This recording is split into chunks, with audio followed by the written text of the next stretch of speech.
नमस्कार दोस्तों, मैं इंद्रजीत यादव, सहायक आचार्य हिंदी, राजकीय महाविद्यालय बहरोड,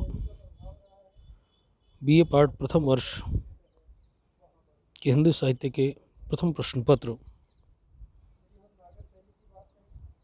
की इस कक्षा में मैं आप सबका स्वागत करता हूं।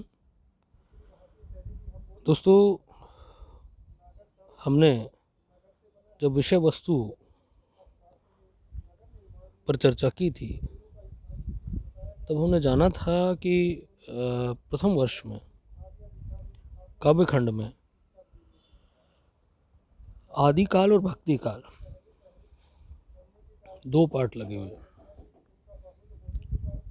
हिंदी साहित्य के विषय में आपको विदित होना चाहिए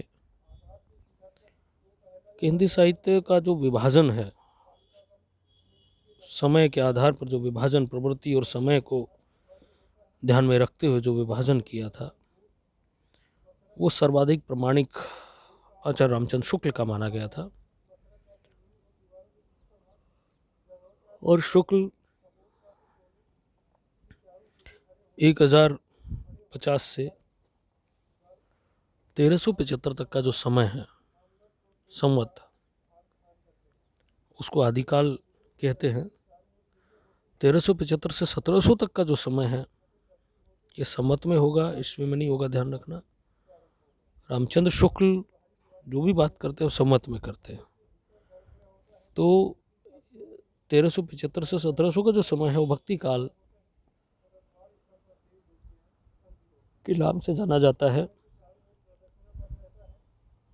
और 1050 से 1375 का जो समय है, सार्वभौमिक तौर पर उसे आदिकाल के नाम से स्वीकृति प्राप्त है। लेकिन रामचंद्र शुक्ल मुख्य रूप से उस युग के साहित्य में वीर रस की प्रधानता और वीर गाथाओं की प्रधानता स्वीकार करते हैं और उस दौर को वीर गाथा काल नाम देना ज़्यादा उचित समझते हैं।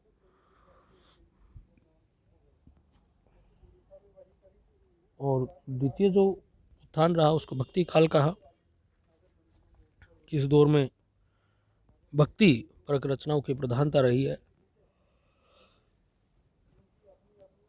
जनता की प्रवृत्ति भक्ति की ओर अधिक मुड़ी। इसके बाद अगला जो दौर आता है 1700 से 1900, 200 वर्षों का जो इतिहास है उसको रीतिकाल नाम देते हैं।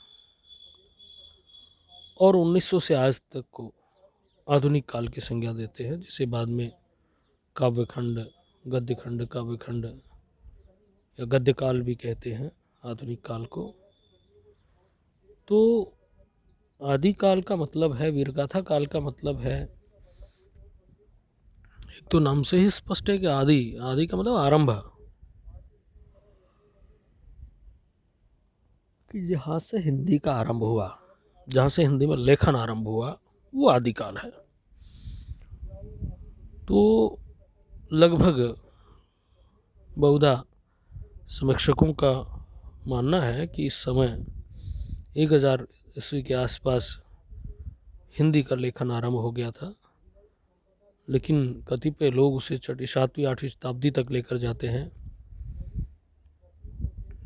राहुल संकृतन सरहपा तक जाते हैं। डॉक्टर नगेंद्र भी इस मत के पक्ष में हैं कि सरहपा को हिंदी का पहला कवि मानना चाहिए। सरहपा जो कि सिद्ध थे, बौद्ध परंपरा की, बौद्ध धर्म की एक शाखा की प्रतिनिधि के रूप में सरहपा का नाम लिया जाता है, जो हिंदी के पहले कवि भी माने गए। सार्वभौम रूप से स्वीकार कर लिया गया है कि सरहपाद हिंदी के पहले कवि, जिनका समय 769 ईस्वी है, 769 ईस्वी उनका समय माना जाता है और वो हिंदी के पहले कवि माने जाते हैं।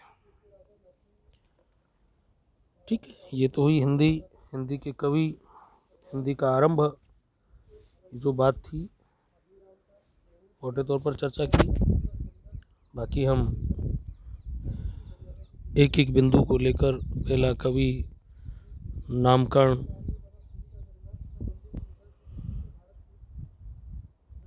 क्योंकि आदिकाल को अत्यंत विरोध और व्याघातों का युग हज़रत प्रसाद द्विवेदी ने कहा है कि बड़ी विरोधाभास की स्थिति आदिकाल में देखने को मिलती है। उस पर हम बिंदुवार चर्चा करेंगे। सबसे पहले आदिकाल के विषय में सामान्य उसकी पृष्ठभूमि क्या रही है, राजनीतिक दृष्टि से कैसा समय था, सामाजिक दृष्टि से क्या था,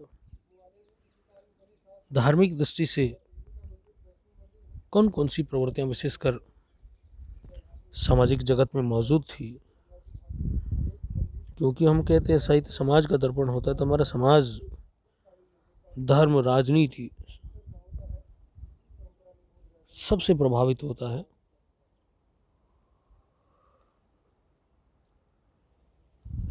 तो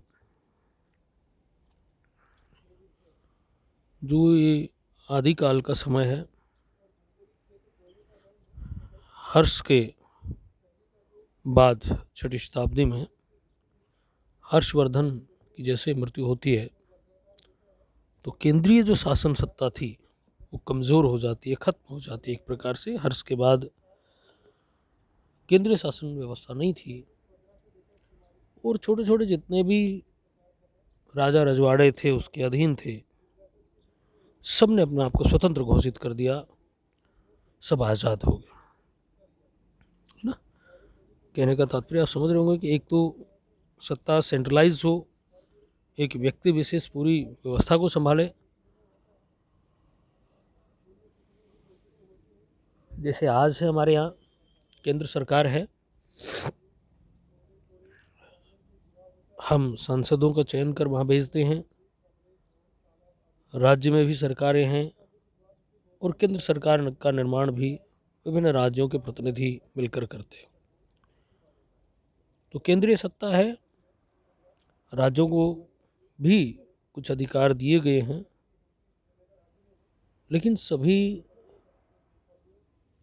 राज्य केंद्र से जुड़े हुए हैं, तो सेंट्रलाइज है सत्ता।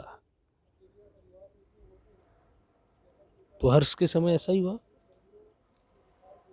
हर्ष जब तक जीवित थे तब तक सत्ता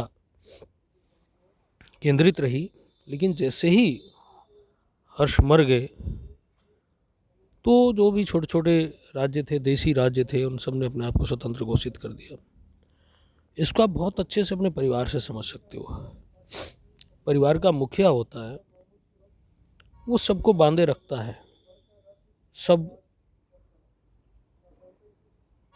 केंद्रीकृत होकर जीने की प्रणाली को विकसित करते हैं और एक व्यक्ति के निर्देशन में सारा काम होता है।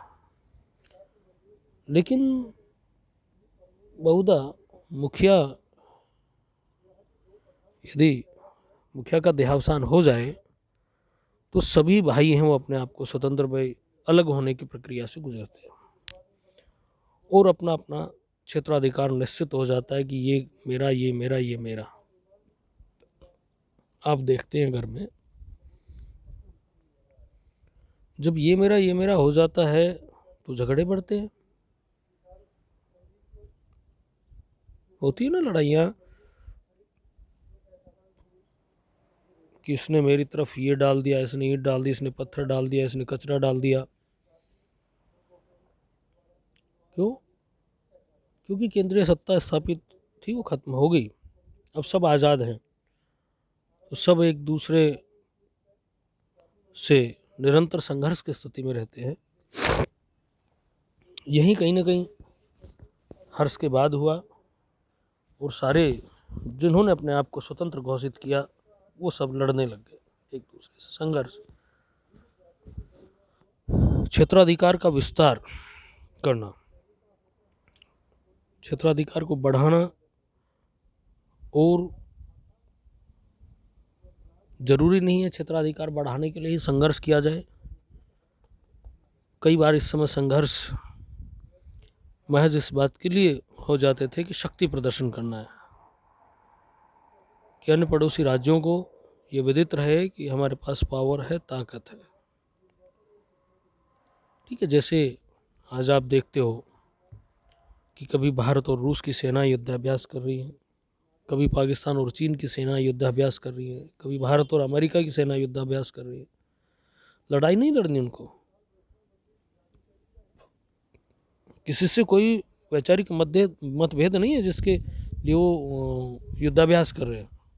वो तो केवल वैश्विक ताकतों को ये बताने के लिए कि हम कितने पावरफुल हैं, हम कैसी विकट स्थिति से जूझने के लिए आज तैयार हैं, हमारी सेना तैयार हो गई है, हमारी सेना ने कैसे कैसे हथियारों को ईजाद कर लिया है, ये सब दिखाने के लिए हम युद्धाभ्यास करते हैं। तो आदिकाल में भी ऐसा होता था कि केवल और लोगों को दिखाने के लिए जो है युद्ध लड़े जाते थे। युद्ध आवश्यकता नहीं थे, नियति बन गए थे। जैसे भाग्य का विधान ही हो युद्ध लड़ना, आवश्यकता नहीं है कई बार। और इस समय सैनिकों में जोश भरने के लिए वीर गाथात्मक साहित्य की रचना होती थी।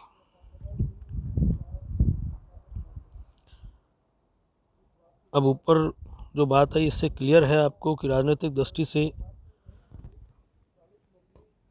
अव्यवस्था है, ग्रह कलह। मैंने आपको भी एग्जाम्पल दिया था कि जैसे परिवार में भी हों तो संघर्ष होता है।